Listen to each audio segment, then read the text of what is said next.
A blessed day, brethren. Welcome to the Jesus is Lord Church Worldwide podcast. Thank you for joining us as we meditate on God's message to us through the Sunday preachings from Jesus the Healer episodes. With open heart, mind, and spirit, let us pray that God would speak to us today. I was praying for the message that I can share this morning. Ang tema natin ay revival. Pakisabi po, revival. Pero ang nasa heart ko po ngayong umaga, what kind of revival? Ano bang revival ang pinagpipray ko po? What kind of revival? A revival for me that restores, pakisabi po, signs. Wala po akong kausap pa. Signs, wonders, and miracles. Yun po yung revival na nasa heart ko po. So allow me to talk today, a short teaching message. Ang title ng aking maiksing mensahe, The Quest for Healing Revival. Yan po yung aking maiksing mensahe, a short study about Jesus Healing Ministry. So, iikot lang ang ating pag-aaral sa dalawang chapters, chapter 8 and chapter 9 ng Matthew. Sisilipin lang po natin ngayong umaga ang healing ministry. Say it, healing ministry sa panulat at pananaw ng isang great evangelist, ang pangalan ay Matthew. Na sinulatan niya po ang mga Hudyo. At sa kanyang panulat, gusto niyang patunayan na si Jesus Christ ay ang totoong Misaya. At ang isang sa paraan upang patunayan ito ay ang kanyang mga himala na kanyang ginawa. Magsimula po tayo sa pagbasa sa Matthew chapter 4, 23 to 26. Ayan. Sabi niya, Jesus went throughout Galilee teaching in their synagogues, preaching the gospel. Pakisabi po, preaching the gospel of the kingdom and healing all kinds of sickness and all kinds of diseases among the people. So makikita po nyo, hinanay niya sa tatlong pinaka-importanting ministry ni Jesus. Pakisabi po, teaching. Pangalawa, pakisabi po, preaching. Pangatlo po, healing. So yung tatlong iyon po yung hinanay niya. Sinamarize niya ang ministry ni Jesus sa simpleng mga bagay. Pagtuturo, pangangaral, at pagpapagaling. Tutuloy ko pong pagbasa. News about Him spread all over Syria. Talagang naging very famous si Jesus. Ang pinag-uusapan talaga is Jesus the Healer. Pagkasabi po, Jesus the Healer. Ang natatandaan ng mga tao about Jesus is His healing ministry. That is verse 24. And people brought to Him all, pansinin niyo po yung word na all, who were ill with various diseases, those suffering severe pain and demon-possessed, those having seizures and paralyzed, and He healed them. Them, plural. Kaya mahirap itanong ilan ang pinagaling ni Jesus. Hindi po mabilang ang kanyang pinagaling. Ang mga inirecord lang sa Gospels, yung pong personal na sinulat, guided by the Holy Spirit. And sabi ng verse 25, large crowds from Galilee. So binabanggit po yung iba't ibang lugar sa Israel. Galilee, Decapolis, yung 10 sikat na city ng Israel. Jerusalem, Judea, and region across Jordan followed Him. Ang Diyos ang magpapala ng kanyang buhay at pananasalita na ating bubulayin ngayong umaga. When we talk about healing, I know that we are all familiar about healing. Hindi lang naman kayo nakarinig ngayon ito. Ito po lagi ang bukang bibig ng ating Bishop Brother Eddie. The quest for healing revival. Let us pray again na makita natin dito mismo sa prayer garden ang mga himala at kagalingan. Sino po ang excited doon? Pakipalakpakan natin ang Panginoon. That's it. Magsimula po ako sa simpleng initial observations. Hindi ko po masabanggit lahat, pero ito ang ilan sa nilagay ng Lord sa heart ko. Number 1, the 8th and the 9th chapter of Matthew is largely an account of the miracle working of Jesus, the ministry of Jesus. So pag binasa niyo yung chapter 8 at saka chapter 9, at bibigyan ko po kayo ng assignment, pag uwi niyo mamaya, pakibasa po uli sa bahay. Yung Matthew 8 and 9, Yan po ay binubuo ng mga miracle na ginawa ng Panginoong Hesus. As I have said, the purpose of the writer ay upang susugan, patatagin ng katotohanan na yung Jesus na pinanganak sa pasabsaban ng mga hayop ay totoong siya ang Messiah. But they only represent the many miracles Jesus performed. As I have said earlier, hindi mo talaga madidiscuss at mababanggit ilan yung talagang miracle na ginawa. Kasi madalas ang ginagamit ay crowds. Tapos heal them all. Paano mo kakategorize ilan ang pinagaling ni Jesus? Pag binanggit na crowds, heal them all, you don't know how many. So pag pinag-usapan yung bilang, ang sinasabi ko po, hindi mo mabilang ang mga himalang ginawa ni Jesus. But today, I would like to focus on what is the significance of miracles of Jesus. Ano yung significance ng Jesus ministry? Bakit siya nag-perform ng miracle? Mas yun po ang maganda nating matutukan ngayong umaga. Magkaroon tayo ng simpleng paglingap, pagtingin sa healing miracle ni Jesus o ministry. A brief look back. Number 1, healing the sick was the hallmark of Jesus' ministry. Pag sinabi pong healing ministry, iyan po ay pinakatagpo, isa sa pinakamahalaga. Ang mga tao po, hindi siya basta tatanggapin as Messiah. Pero as healer, lahat sila ay nangangayo papa kay Jesus. Hindi nila maitanggi na there is something about Jesus. Binubuhay ang patay. Sa isang simpleng salita, gumagaling ang miketong. Wala pa pong ganun. Sa kwento ng lumang tipan, may kausap po ba ako ngayong umaga? Are you there? Yan po yung mga something amazing. Pumipigil ng bagyo. Kaya lahat po sila ay manghang-manga. Kaya nga po si Nicodemus na isang mahusay na guro ay pumunta kay Jesus sa John chapter 3 verse 2 at sabi, walang makagagawa. Kayo isang guro mula sa langit. Walang makagagawa ng mga himalang ginagawa niyo malibang kayo'y galing sa kalangitan. Malibang kayo'y sinugo ng Diyos. This is the hallmark of Jesus Christ. And when we talk about hallmark, I'm referring to the fact that this is something He did in a continuous and a consistent manner. Pwede ho ba kayong tumingin kay Pastor? Yung pagpapagaling niya ay hindi konti eh. Kahit saan po siya magpunta, gusto siyang hipuin ng mga tao. Aware ang mga tao na ang Jesus na ito'y puno ng kapangyarihan. Pakita natin yung Luke 6:19. Lahat po ng may sakit, isa lang ang gusto nila. Gusto nilang hawakan ang laylayan ng kanyang damit. Sabi po, and the whole multitude sought to touch Him. Why? For power went out from Him. Look at me please. The people are aware that this Jesus, there is something na nasa Kanya. At lahat halos nang humihipo ng laylayan ng damit, tumatanggap ng himala ng kagalingan. Ang sarap po sanang paglabas natin lahat dito, nakatanggap tayo ng paghipo at kapangyarihan ng Diyos eh. I've been a pastor for 41 years. I learned a lot from the ministry of Brother Eddie. Alam niyo po kung sino yung napagpapala pag pumunta ng service? Yung pong excited.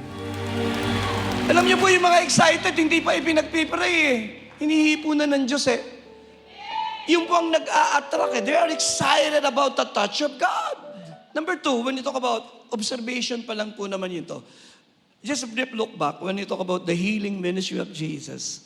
Napansin ko po, when you talk about the healing ministry of the Lord Jesus Christ, the healing ministry of Jesus is one of the most acknowledged, yet one of the most controversial. Bakit po controversial? Ito pong sasabihin ko. Marlon, lahat ng pinagaling ni Jesus, majority ay marginalized. Mga taong rejected by the people. Mga taong ayaw ng mga tao. May ketong, hihipuin ni Jesus. May kausap po ako. Are you there? Sila yung poor. The bleeding woman na mahirap at naubos na. Ang kanyang ari-arian. Samaritan, marginalized. They were hated by the Jewish people. And yet Jesus healed them. Yung 10 Samaritan. And because of this, the healing ministry of Jesus was so controversial to the fact that yung mga nire-reject ng society, sila yung tumatanggap ng himala. tumatanggap ng something great from the Lord. So kaya controversial Yet they cannot deny that Jesus is really the Messiah. When you remove the healing ministry of Jesus, pag tinanggal mo yung miracle ni Jesus, naku po, hindi na kumpleto ang pag-aaral about Jesus. Sapagkat majority po, parang pipilasin mo yung mga miracle, ninipis po yung gospel kasi gusto mong tanggalin yung himala So lagi ko sinasabi, ang pag-aaral ng buhay ni Jesus, look at me, pag tayo magsimula, hindi po kumpleto paglalampasan niyo po itong healing ministry. The healing ministry of Jesus is one of the most exciting na pag-aralan. Threefold purposes of the healing of Jesus. Marami po, sasabihin ko po, maraming mababasa po kayong libro, maraming mga teaching ministers, nasasabihin nila, hindi lang 3 pastor. Aware po ako doon. Pero ilalagay ko lang po sa pagkakataong ito na the way I read my Bible, ito po yung top priority. Pinaka-importante. Number 1, bakit nagpagaling si Jesus, Pastor? Number 1, His miracles demonstrated His care and compassion. Pag tatanungin niyo ako, Pastor, bakit si Jesus nagpagaling? Bakit siya tumitigil? Hinihipo niya ang mga tao. Bakit tumitigil siya pag sumisigaw ang mga tao? At sinasabing, Jesus, Son of David! To show His love, mercy, and compassion, titigil si Jesus. Because it is His nature. It is His character. Kaya nga po, the steadfast love of the Lord never... Nababawasan po ba ang habag ng Diyos? Pag tinatanong ako, bakit ako naniniwala ang Diyos nagpapagaling pa rin? Sabi ko, sasagutin kita ng tanong. Sa palagay mo, nabawasan na ang habag at pagmamahal ng Diyos? Kung hindi po nababawasan ang habag at pagmamahal ng Diyos, ang Diyos pa rin ay gumagawa ng himala. Mark 1:40-41. Gustong-gusto ko po ito, sabi ng Miketong. Yung nakalagay na leper doon, full of leprosy. Balot, yun yung text. Sabi niya, kung gusto niyo po, mapagagaling niyo ako. Sabi ng verse 41, filled with compassion. Pakisabi po, filled with compassion. Bakit pinagaling ni Jesus yung Miketong? Punong-puno siya ng habag Nakita niya yung Miketong. Kailan po kayo huling nahabag? Para may gawin po kayo. Madalas, ang nag-uudyok sa inyo para may gawin, na-touch yung puso nyo Nakakita kayo ng may sakit. Sabi ni Kuya Ed dati sa amin, nung nagsisimula kami magpastor, sabi niya, hindi yung makapag-pray lang Hindi yung maipatong lang yung kamay sa may sakit. Lagi niyong sasabihin, Panginoon, punuin mo ng habag ang aming puso. Alam niyo po, ang pinaka-most powerful prayer na pwede mong i-uttered ay kapag ang iyong puso ay punong-puno ng habag sa isang tao. In Mark 9:36, bakit nagpapagaling si Jesus? When He saw the crowds, He had compassion on them because they were harassed and helpless, like sheep without a shepherd. Napansin niyo po, paulit-ulit po siyang nagpapagaling. To support my claim, mahalaga po, may Word of God Matthew 14, verse 14. Nakita niyo po yung mga tao, walang pagkain, nagugutom, dumating po siya At sabi po ng scriptures, when Jesus landed and saw a large crowd, He had compassion on them. Ang kasunod po, He healed their... Again, kasunod ng compassion, aabutin niya mga taong may sakit para pagalingin. Nakita ko po why Jesus healed. Because it is a response to their cry for mercy. Bakit nagpagaling si Jesus, Pastor? Sapagkat yun ay response niya sa pagtawag ng mga tao sa Kanya. Nagmamakaawa Sabi ng 2 bulag, sa Matthew 9:27, 28, and 29, ang sabi ng scriptures, and Jesus went on from there, and 2 blind men followed Him. Naisip niyo po ba? Tingin po kay Pastor, 2 bulag na naglalakad at sinusundan siya. Do you think madaling sumunod ang 2 bulag kay Jesus? And they followed Him. And the Bible says, hindi lang sa sumunod, calling out, sumisigaw, Have mercy on us, Son of David! Sumisigaw sila habang sinusunod si Jesus. Jesus, have mercy on us! At tinawag sila ni Jesus. Natawag sila ng kanilang pagsigaw. At doon sa loob ng bahay, kinausap niya yung dalawang bulag. At tinanong niya sa verse 28, do you believe that I am able to do this? Ako po yung nagpipray sa mga may sakit eh. Pag kami nagpapapray, sasabihin ko lang, naniniwala ka bang kaya ng Panginoon ito? Yung mga pumunta po rito, mamaya magpipray tayo. Pag pumunta po kayo sa unahan mamaya, pumunta po kayo kasi naniniwala kayong kaya kayong pagalingin ng Panginoon. Huwag kayong pupunta sa unahan kasi umaasa kayo. No! Hope is different from faith. Faith is believing and faith is now. You believe God can heal you. And then I love it. And Jesus touched, alam niyo na po yung kwento eh. Then He touched their eyes and said, and Jesus said, according to your faith. Pakitaas nga po ang mga kamay. Today I pray according to your faith. Receive your miracles in the name of Jesus.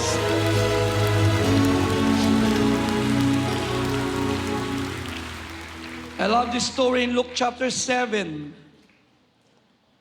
Nakasalubong ni Jesus, Luke 7 verse 13, ang isang libing. At nakita ni Jesus na umiiyak yung nanay. When the Lord saw her, His heart went out to her. Sa New King James Version, nakalagay yata He had compassion on her. Nag-iisang anak patay. Pinigil ni Jesus yung living. Ang ganda ng drama, no? Sabi niya, tigil. At sabi sa nanay, huwag ka nang umiyak. Buti na lang hindi tayo kasama dun sa libing na yun. Baka tayo unang tumakbo dyan Pagdating sa verse 14, hinawakan ni Jesus yung ataul. Bawal yun Kinausap niya yung patay. Sabi niya, young man, I say to you, arise. The dead young man sat up. Umupo bigla, no? And began to speak. At sabi ni Jesus sa patay, sabi niya sa nanay, eto na yung anak mo, umuwi na kayo. Di po ba amazing? Kamangha-mangha po ba ang ating Diyos? Gusto ko pong mamangha ulit tayo sa Panginoong Yesus. He is the miracle-working God, and He is unchanging God. Pag-usapan natin the first 5 miracles in the book of Matthew chapter 8. Dadaanan ko lang po ng mabilis. Number 1, the first miracle was the miracle ng pagpapagaling ng leper. When he came down from the mountainside, kasi po yung Matthew 5 and 7, kung inaaral natin, ang focus ni Matthew is about teaching. Pagkasabi po, teaching. Pagdating sa chapter 8, sinundan siya ng mga crowds. Sinusundan siya ng crowds talaga. Pakita natin yung John chapter 6 verse 2. Laging kinukot ni Kuya Edian Bakit siya sinundan ng mga tao? Because they had seen the miracles. But dito sa chapter 7, ay namangha sila sa teaching ministry ni Jesus. So, kaya ang laki ng crowds. At kasama ng crowds, ang sabi ng Bible, ay may isang lalaking may ketong. Sa ibang salin, full of leprosy. Balot na balot ng ketong. Mula ulo hanggang talampakan. Ibig sabihin, yung stage po ng kanyang ketong ay advanced stage. And the young man, sabi, a man of leprosy came and knelt before him. Pakita natin yung Matthew 8 verse 2. Yung lumpo ay biglang lumuhod kay Jesus. Bawal po yung lalapit ka. I want you to see the leper and his attitude. He came kneeling before Jesus. Lumuhod siya kay Jesus. At ang sabi niya lang, kung gusto mo, Panginoon, hindi niya pinagdududahan yung kapangyarihan ni Jesus magpagaling. Ang tanong niya lang kung gusto mo, napagagaling mo ako. Biglang inunat ni Jesus yung kamay. Tingin po kay pastor. For many years, I assume na walang humipo sa kanya sapagkat lahat ng tao nilalayuan siya. But for the first time, someone touched him. It was an intimate touch. Pakisabi po, intimate. Pakisabi po, first time. For many years, may isang taong nangahas na siya hipuin. It was a powerful touch. It was a transforming touch. Ito po ang nakakamangha dito sa kwento, kabisado nyo na eh. Number one, nasisense niya kasi yung need niya eh. Ang mga tao pong magiging powerful lang ang prayer, yung alam nilang they are helpless and they are desperate. Yung pong lalaking paralitiko, binuhat ng 4 na kaibigan. Pero itong taong ito, walang nagdala sa kanya kay Jesus. Nag-iisa siyang nagpunta kay Jesus. Itong may ketong na ito, wala siyang pangako ng Diyos. Itong may ketong na ito, wala pang model ng himala. Sapagkat wala pang miracle siyang nakikita. Yet naniniwala siya, Jesus can heal him. Walang nag-imbita sa kanya, hindi sinabi ni Jesus, come. Walang nakalagay sa Bible, the disciples invited him to come. None. Pumunta siya doon. Marlon maybe puno siya ng takot at he was ashamed because of his condition. Pero isa lang alam niya, kung gusto ng Panginoon, mapagagaling siya.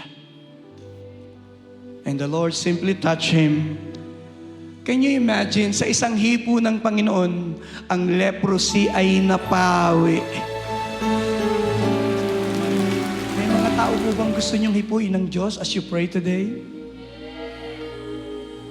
Touch the throne and ask God to touch that person this morning. Touch the throne for him and for her. Someone in the hospital, someone doon sa malayong bansa, hindi nalilimitahan ng kamay ng Diyos. Kaya siyang abutin ng ating Diyos.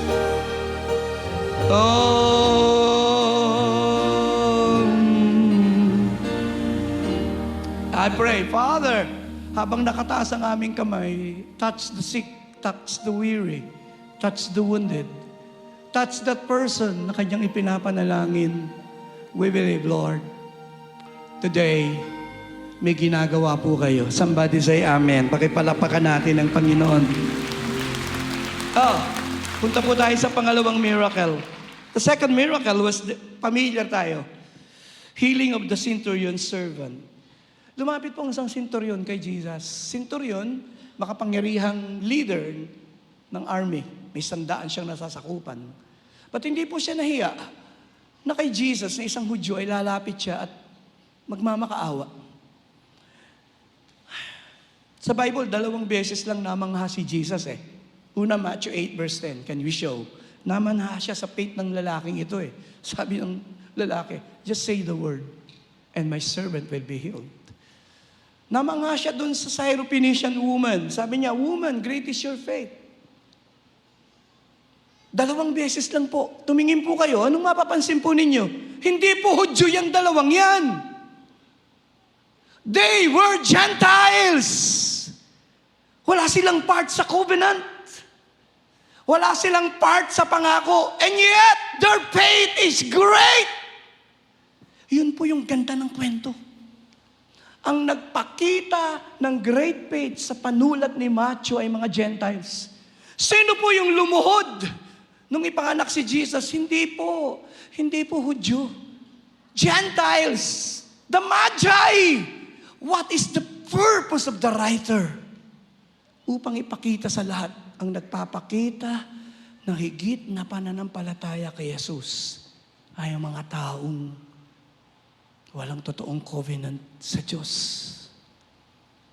Walang alam sa salita ng Diyos.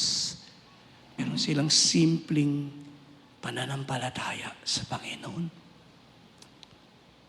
Lumapit siya. What a great person he is. A great heart. Pagkasabi po, great heart. Hindi naman para sa kanya yung miracle eh. Yung miracle na kailangan niya ay para sa kanyang alipin. Sorry po for the word. Para sa kanyang katulong. Para sa kanyang kasambahay. Kung hindi great ang puso nito, wala siyang pakialam. Ano pa kung mamatayan? But his heart is so great na may concern siya sa isang ordinaryong tao. At lumapit siya kay Jesus. Hindi siya nag-uutos, makapangyarihan siya. Hindi. Nakikiusap siya kay Jesus. Sabi niya, pwede po ba? Lord, tinawag niya si Jesus na Lord. My servant lies at home, paralyzed and in terrible suffering. Sabi niya, pwede po ba pagalingin mo? Nagulat siya. Sabi ng Lord, sige, pupunta ako, I will heal. Nagulat yung centurion. Sabi niya, no, Lord, you don't need to come. Huwag na kayong pumunta. His great knowledge about authority, we saw it. At sabi niya, ako po, centurion ako, yung makapangyarihan yung sinasabi ko. Pag sinabi kong go, these people will do. You don't need to go to my house. Just say the word. Sabihin niyo na lang yung salita. Gagaling po ang alipin ko. Tumingin po kayo. Ang healing na ito, hindi po healing na malapit. Isang dipa, dalawang dipa. Hindi po. A healing from a distance. Nasa bahay po ang alipin. Yet ni siya. Lord, just say the word. And my servant will be healed. Sino po ang naniniwala na ang Diyos napakahaba ng kanyang kamay? Kaya niya tayong abutin. He is not limited by space and even time. And this is the story of the centurion. Anong ikatlong miracle, Pastor Joey? The third miracle in the book of Matthew, after the healing of the centurion, next servant, the third miracle was the healing of many. Nagpunta siya sa bahay ni Peter at dinatnan niya ang biyanan ni Peter ay may sakit. Again, sa isang simpleng paghipo, hinipo ni Jesus yung biyanan ni Peter na nilalagnat at hindi makakilos. Sabi po, when Jesus came into Peter's house, he saw Peter's mother-in-law lying in bed with a fever. He touched her hand, and the fever left, and she got up and began to wait on him. And then, when the evening, nung gumabi na, andun pa rin siya sa bahay nila Peter, many who were demon-possessed were brought to him. Mga demon-possessed, inaalihan ng demonyo. He drove out the spirit again with the word. Pag sabi po, with the word. Magkadugtong po, sa sang salita lang niya, lumalayas ang demonyo. Kinakast out niya ang mga demonyo. At ang sabi ng verse 17, this was fulfilled, what was spoken through the prophet Isaiah. He took up infirmities and carried our sorrows. Again, sinusuportahan ni Matthew yung Isaiah 53 verse 4, He was wounded for our transgressions, bruised for our iniquities. The chastisement of our peace was upon Him, and by His stripes we are healed. Pagkasabi po, we are healed. So yun po yung kinukot. Prophecy po yun sa Isaiah. By the stripe of Jesus, we are healed. Today, I pray na yung prophecy na yun ay maging totoo sa atin. Sa bawat latay at sugat ng Panginoon, tayo magkaroon ng kagalingan. Maraming taon na po, nagpapastor pa ako sa Hagunoy eh. May isang kapatiran na tinaningan ng 3 buwan na mabubuhay, may cancer sa matris. So pinuntahan namin yung mag-asawa dun sa sa hospital ng Malolos. Andun lahat ng kamag-anak. Narinig ko yung mga salita nila. Kaya pahinugin na lang si Kamaming. Pahinugin. Mga salitang Pinoy eh. So, nag-pray po kami, nag-share ako sa kanila. Nung aalis na ako, sabi nung may sakit, Pastor Joey, may isa bang pangako ang Diyos na pwede kong panghawakan? Sabi ko, opo, yung pong 1 Peter 2:24, ang kininyo po yan. Ang nakalagay po doon, by the stripe of Jesus, I am healed. Pag alis ko po, nagpabili siya ng 100 leaves na yellow pad. At habang nasa ospital, wala po siyang ginawa doon kundi isulat yun ng paulit-ulit. Back and forth, 100 leaves every day. And after ng ilang mga linggo, lumabas na po ng ospital at sabi niya, wala po akong itatagal sa pagpapagamot. I just look unto the Lord and believe na bibigyan ako ng himala. Lumipas ang 3 buwan buhay, lumipas ang 1 taon buhay, 22 taon na po ang lumipas, hanggang ngayon buhay pa rin. Pangapat, He calmed the storm. Sumakay sila ng bangka at pagsakay nila ng bangka, nasa gupa nila yung, napunta na naman tayo sa Israel. Ako po'y 4 na beses na, yung iba siguro mas maraming beses. Doon sa Sea of Galilee, pinakapaboritong puntahan yun eh. Doon po laging lumalakas ang alon at maalon. Eh para si Peter, si James, saka si John, mga mangingisda ay matakot, tingin po kay pastor, ibig sabihin, napakalakas ng alon. Walang kaginsay-ginsay, suddenly na lang, biglang dumating yung malakas na bagyo. At ganda po ng kwento, doon yung makikita po yung, pakisabi po, humanity. Asaan yung humanity ni Jesus? Natutulog. Napapagod pagod na pagod mag-ministry. Then dumating yung malakas na alon. Ang daming tanong na lumitaw. Natakot ang mga alagad. Unang tanong nila, hindi ka ba nag-aalala? Lulubog na tayo, natutulog ka pa. Sumagot si Jesus ng tanong, why you are afraid? Wala pa ba kayong pananampalataya? Tumindig si Jesus at sinuway yung bagyo. Bakit nga ba dumadating ang bagyo? Sabi po ng isang pastor, pag may dumating na bagyo, pinahintulutan ng Diyos, baka dumating yun para i-correct tayo. Kagaya ni Jonah, dumating ang bagyo, wala sa kalooban ng Diyos, kamuntik nang namatay. Kung kayo po'y dumadaan ng bagyo, baka tinutuwid tayo ng Diyos. Pag dumadaan ng bagyo, sabi ng isang preacher, baka gusto ng Diyos i-test ang ating faith, kagaya ng mga disciples. Pag dumadating ang bagyo, baka gusto ng Diyos na turuan tayo. Iba-iba po yan eh. At dumating po ang bagyo. Andun si Jesus. Noon lang nila nakilala ang persona ni Jesus. Sa gitna ng bagyo, tumindig si Jesus at sabi ng Panginoon, tigil!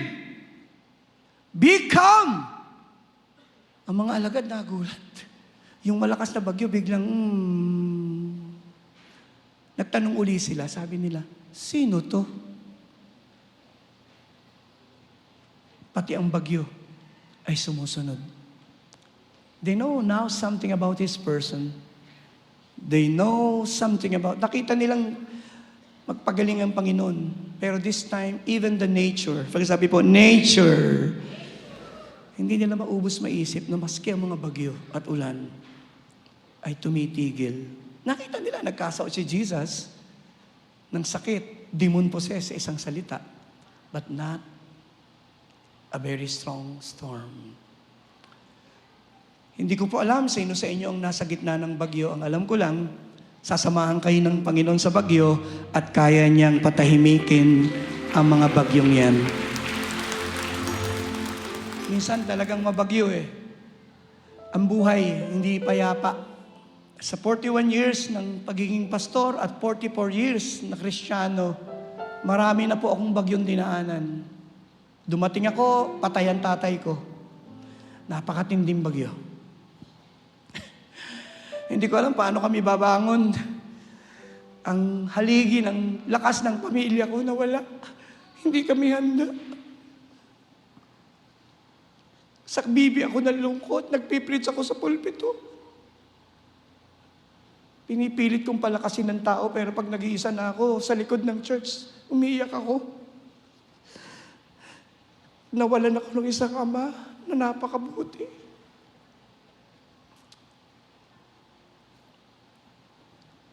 And then the Holy Spirit reminded me, kaya ka naman malungkot, hindi dahil I did not comforted you.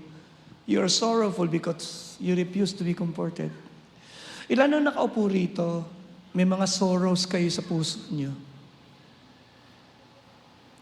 But sometimes we choose to linger on our sorrows. Pwede po ba akong mag-request? May you allow the Holy Spirit to minister to you today and i-heal ang inyong lungkot. And then that day, I repented and I said, Lord, I'm sorry. Then I get my guitar. Then I wrote the song, my heart's desire is to bless your holy name. My heart's desire is to lift you up today. Even in the times of troubles and even in the times of... Sana po, sa bawat nakaupo sa service na ito, sana po, gaano mang kabigat at kalakas ang bagyo, sana'y may awit at pagsamba pa rin sa ating puso. Sana'y hindi mapatay ito ng bagyo. Sa bagyo at sa problema, sa galak at sa pag-asa, ang nais ko'y ikaw, Jesus. Sa pagtatapos po ni Pastor Joey, the last miracle recorded in Matthew chapter 8, the healing of 2 demon-possessed. Pagdating niyo po sa lugar na yun, may 2 demon-possessed. When we talk about spiritual warfare, it is a reality in the Bible. May totoong demonyo, may totoong satanas. At sabi ng John 10:10, the thief cometh to steal, to kill, and to destroy. Ang mga demonic spirit po, marami silang pwedeng gawin. The devil or the demons can enslave us. The demons can defile us. The demons can deceive us. Demons even can destroy us kung papahintulutan niyo siya. Kaya 3 po yan eh. Pakisabi po, demon possession. Pag sinaming possession, kumpletong pagkatao. Pakisabi po, obsession. Ang atake sa isip. Pakisabi po, oppression. Ang atake ay sa katawan. Kaya how God anointed Jesus of Nazareth, who went about doing good, healing those who are oppressed by the devil. Minsan ang mga sakit at karamdaman, ino-oppress tayo ng kaaway eh. Nilagyan tayo ng sakit. Sometimes we need to rebuke. Yung babae na 18 taong hukos, sabi ni Jesus. And then pinalaya siya ng Panginoon and God healed. Sometimes ang ating mga sakit ay spiritual ang problema. May pinag-pray po ako na ayaw gumaling eh. Pinahiran ko ng langis, baluktot pa rin yung kamay. Nilehans ko, baluktot pa rin yung kamay. Nag-binding and loosing ako, baluktot pa rin yung kamay. Sabi ko, Lord, hindi ko na alam gagawin ko. Anong gagawin ko para sa healing niya? And then the Spirit impressed upon my heart, tell her to forgive. Nahihiya po akong sabihin yun kasi hindi laging madaling sabihin sa tao yun eh. Sabi ko, alam niyo po, gusto kayong pagalingin ng Panginoon, pero ang hadlang, alam niyo po, nakikita ng Lord, ang inyong puso ay puno ng galit at hindi pagpapatawad. Sabi ko, you are not winning, sister, by letting unforgiveness to dwell in your heart. You are losing. But if you can forgive, the anointing will flow and you will be healed. Siguro na, mas-masan siya. Pinakita niya sa akin yung kanyang damit. Sabi niya, Pastor, I'm a battered wife. Hindi mo alam para ako sinasaktan ng asawa ko. Iyak siya ng iyak. Sabi ko, I know. But believe me, you are not winning. It's up to you. And then naupo siya doon sa gilid ng bed. Baluktot po yung kamay niya. Nagsimula siyang, hinablot niya yung lakas niya. Nagsimula siyang banggitin yung pangalan ng asawa. Paulit-ulit. At sa dulo sinasabi niyang, pinatatawad ko na po siya. Pinatatawad ko na po siya. Alam niyo po, nagulat ako. Pagkatapos niyang banggitin ng paulit-ulit, ang kanyang baluktot na kamay sa arthritis ay biglang umunat miraculously. There is power when we forgive. As I close, look at me. The common question, why you believe in miracles? Why you believe that God can heal? Listen to this.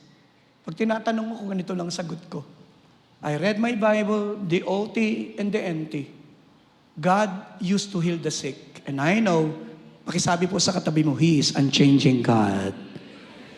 Ang alam ko lang, ang Diyos na nagpapagaling noon at ngayon ay hindi nagbabagong Diyos, hindi nababawasan ng kanyang kapangyarihan. Pangalawa, naniniwala po ko, the same Holy Spirit in the New Testament is the same Holy Spirit in our midst. If we will allow the Holy Spirit, the Holy Spirit can heal. Tumayo po tayong lahat ngayong umaga. Ang kanyang katawan ay nabugbog at nasugatan upang magkaroon ko po ng kagalingan. Ang sabi nung may ketong, if you are willing, but let me say today, Jesus is willing to heal you right now. The power of the Lord is not the question. The question here is His willingness. Pero tinanong din ni Jesus, do you believe that I can do this? Do you believe that the Lord can do this? It's faith. Let the healing presence of the Lord flow from the altar. Those who are sick, I pray that heart problem will be healed. I pray that cancer will be lifted. Prostate cancer will be healed. Diabetes will be healed. Blindness will be healed. Paralysis will be healed. I rebuke that sickness to go. Leave God's people. I pray that curse to be broken. I rebuke that fear. And I lose the peace of God. I rebuke that sickness today in your body. Just say it now. I receive my miracle. I receive my miracle. By the stripe of Jesus, By the stripes of Jesus, I am healed. I am healed. Say it again and again in your heart. I am healed. Say it again and again. I am healed. Jesus, touch me. Oh, Jesus, touch me.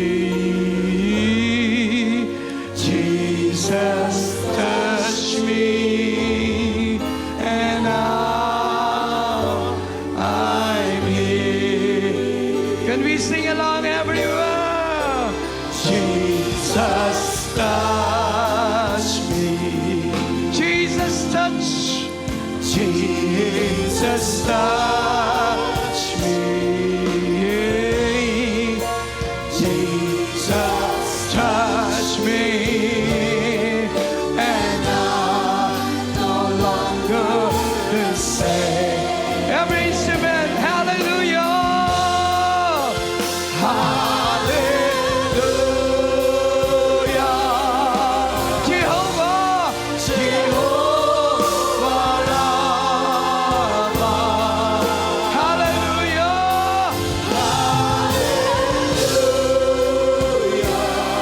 The great I am, the great I am. Hallelujah.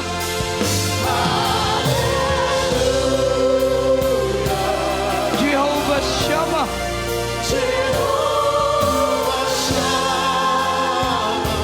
Jesus, touch me today.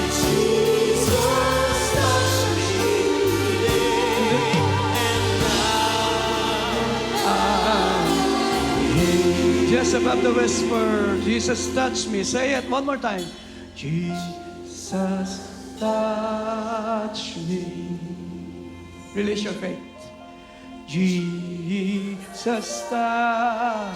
Yan pong ating faith, walang lalabas sa service na ito na hindi ipuin ng Panginoon. And now I am healed. And now I'm here. Release your faith, church. Jesus, touch me. Oh.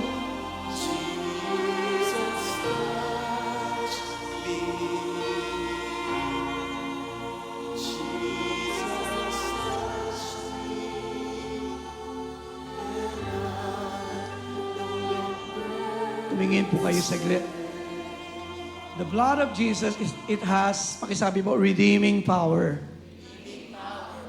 Tinubos po tayo hindi ng ginto at ng pilak. Sabi ng 1 Peter 1:18 and 19. But with the blood, it has redeeming power. Pakisabi po, cleansing power. 1 John 1:7, wala pong naguhugas ng kasalanan maliban sa dugong tinigis ng Panginoon. It has emboldening power. Hebrews 10:19, having boldness to enter the holiest by the blood. Today, we can stand, we can pray with boldness because Jesus shed His blood for you. Thank you for the blood you shed, Lord. Today, sa araw na ito, dito po sa JL Prayer Garden, dinideklara namin ang cleansing power ng iyong dugo. Lahat ng karumihan sa bawat tahanan, Lord, to be lifted. Inaangkin namin, Panginoon, even the protecting power of the blood.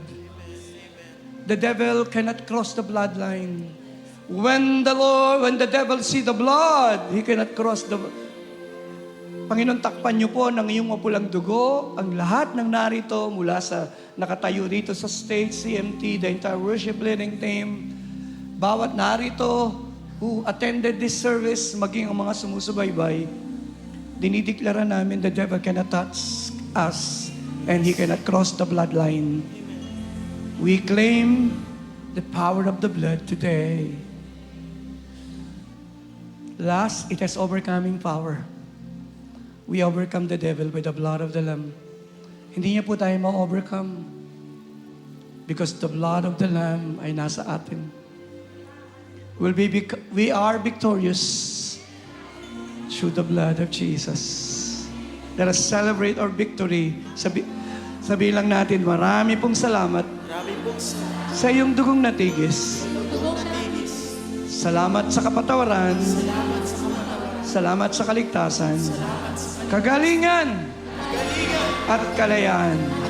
Ako'y mapagtagumpay dahil sa iyong dugong itinigis. The next 10 seconds, we just clap our hands and bless the Lord today. Pakitaas mo ang kamay. Lord, I bless them today. In the name of the Father, the Son, and the Holy Ghost. And everyone will say and agree, Amen. I love you all. God bless you more. Thank you for listening to the Jesus is Lord Church Worldwide podcast. Please subscribe to this podcast so you won't miss a single episode. To know more about the Jael Ministry, please visit jailworldwide.org. Until next time, God greatly bless you.